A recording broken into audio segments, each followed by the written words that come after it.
The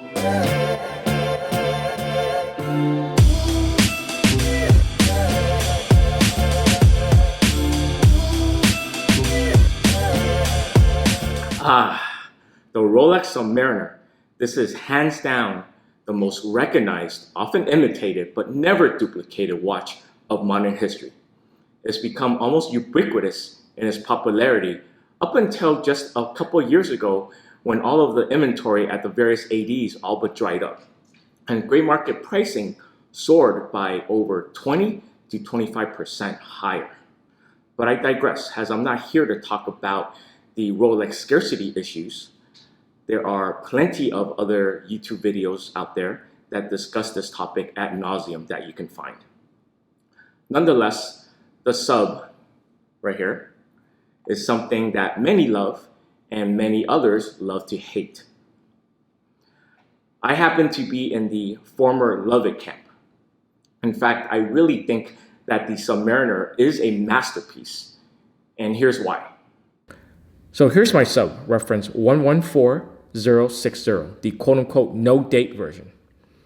I really prefer this for its cleaner, more symmetrical layout and design in comparison to its Cyclops-equipped brothers. Here are some general case specs. The maxi case is a monoblock middle case with a screwed-down case back, made out of 904L stainless steel. The sizing is 40 millimeters in diameter by 12.5 millimeters in thickness and 48 millimeters lug to lug. Water resistance is rated at being waterproof for up to 300 meters or 1,000 feet.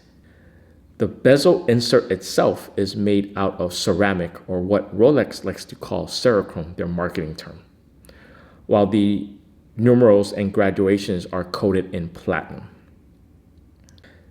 The crown features a screw-down triple lock system for water resistance, as indicated by the 3 dots below the Rolex crown logo, as you can see right here. Now onto the bracelet, and I really love the bracelet. Its design is just so simple and elegant. It tapers from 20 millimeters at the lugs to 16 millimeters at the clasp, and is one of the reasons why it's just so comfortable. And unlike its predecessor, it just oozes of quality. The clasp features Rolex's glide lock system for easy adjustment on the fly without any tools. So to demonstrate the glide lock feature of the clasp, show it here. You simply pop this out like so. There we go, now it's out, and then you can slide it up and down. And then once you're done adjusting, slide this bad boy back into place. You simply pop it back into its closed position by pressing it back down. Super easy, like I said. Now it's open. Slide a little bit, adjust completely without tools. And definitely you can do this on the fly. So mine is adjusted towards the closest position. That way, you know, if it gets too hot in my wristbands, I can pop it out a little bit and lock it back into place. And here it is locked. Super easy, super cool design that back when it was released in 2012, this was very innovative at the time, but now pretty commonplace. Now let's talk a little bit about the dial. The dial design is just simply black and white for high contrast, resulting in excellent visibility at virtually any time under any conditions. The dial markers and the Mercedes style hands have blue lume on them. So let's use my superpowers to turn day into night, and let's take a look at how that lume looks like. Wow, isn't that just fantastic? It's beautiful, just lights up like a torch.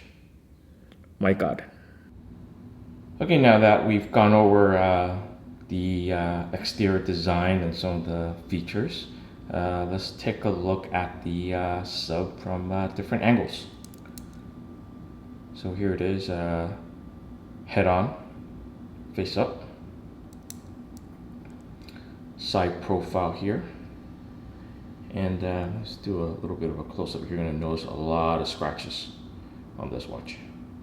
So Scratches is, unfortunately, its middle name here, but it is well used and well loved. Having used this quite a bit.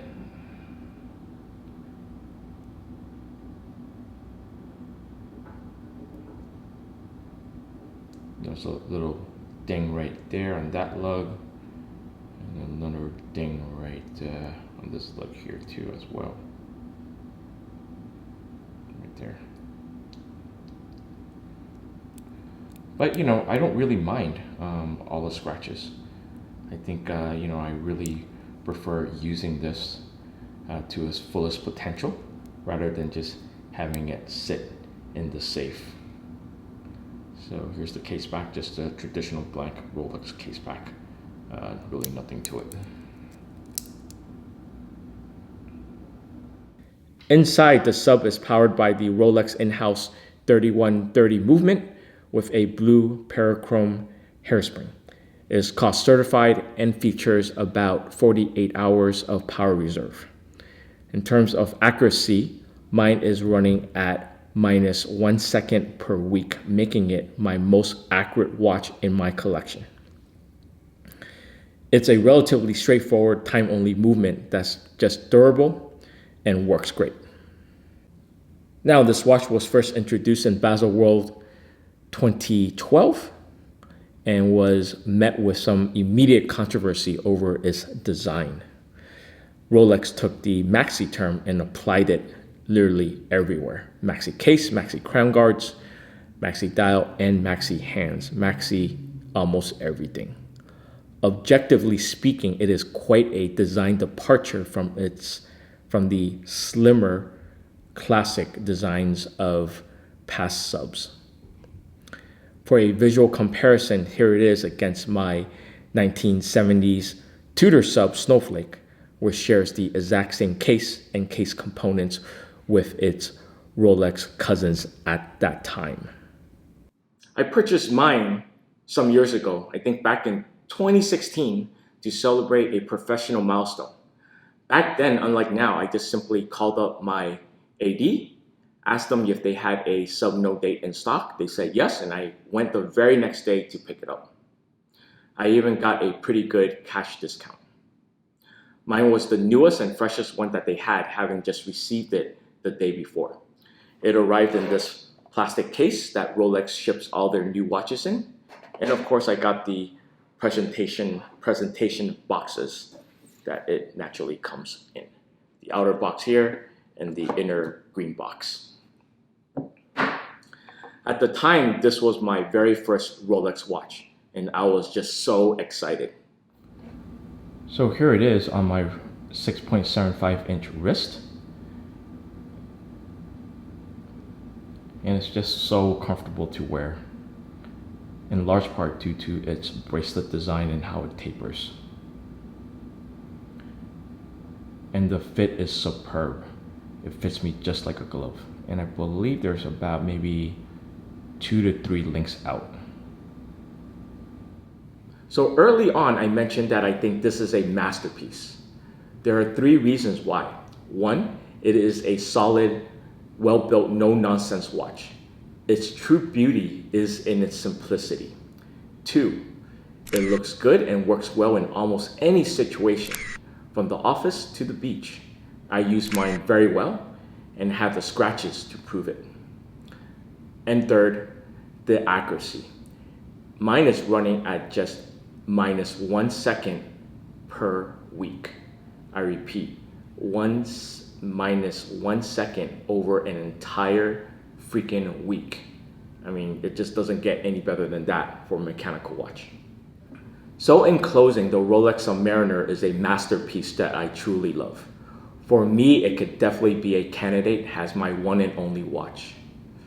And while I know many will disagree, and I'm gonna get a lot of shit for saying this, it is just so damn good that I really think any serious watch collector should have one in their collection, or at least strongly consider it. All right, so that was a long video. As always, I hope you enjoyed it, and if so, please don't hesitate to like, comment, and subscribe. Until the next one, I hope you guys stay safe, stay healthy, and be well. Cheers!